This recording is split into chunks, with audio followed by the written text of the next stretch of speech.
Hi guys, my name is John and this is going to be a series of vlogs about ang buhay ng isang OFW. Well, anyway, bago ang lahat, I just want to reintroduce myself. My name is John Lawrence. I am 29 years old. I am from the Philippines, obviously. Pero some people na na-meet ko in the entirety of my stay here sa abroad, they said na mukha daw akong taga Nepal, or someone even said na para daw akong mukhang may lahing Pakistani. By the way, nag-coffee ako at the moment. So this is just a random clicking of my camera about gaano nga ba kahirap maging OFW. But let me start with this statement. Mahirap maging OFW kung sa puso't isipan mo hindi mo tanggap yung current situation mo. Bakit?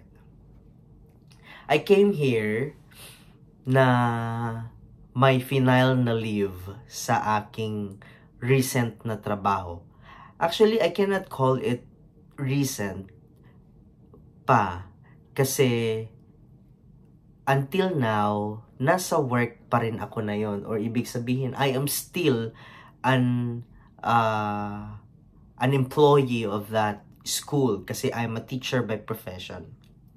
So, going back, I came here as a teacher, and when I got here and decided to stay here, medyo nagbago yung ikot ng mundo for me. Nagbago yung ruta ng pinaniniwalaan kong calling ko. Nabago lahat yon when I decided to stay here. And isa sa pinakamahirap na naging decision ko talaga is to really stay here. And madaming nagsabi, in order for you to survive being an OFW, kailangan mong lunukin yung pride, kailangan mong maging matatag, kailangan mong i-accept yung current situation. Enjoy yung now moment mo. Kasi kung hindi, you will end up regretting doon sa mga decision mo. And this is actually a big setback for me. Pero I learned to really accept my situation on my 3rd month of staying here. Parang totoo yung sinasabi nila na after 3 months, for the whole duration of the first 3 months of staying abroad or away from your family, you can actually feel all the kinds of depression, stress, anxiety, and anything like that. And it is somehow relieving for me now na,